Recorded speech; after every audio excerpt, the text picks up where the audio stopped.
How to delete YouTube history. Hey everyone, welcome back to the channel. In this video I will guide you on how you can delete YouTube history, so make sure to watch the video till the end.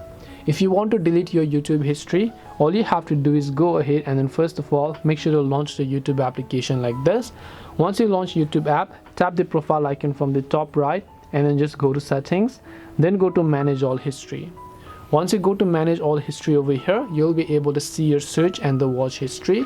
So what you want to do in order to delete them is, you'll find the delete option here, long press on it and then tap on delete all time. Once you do that, you would like to delete all the following activities, so all you have to do is here you'll be able to see all your watch history, and now you can just tap the delete option in order to delete all your watch history.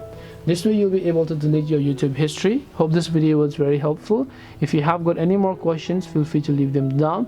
Thank you for watching till the end and see you soon in the next video.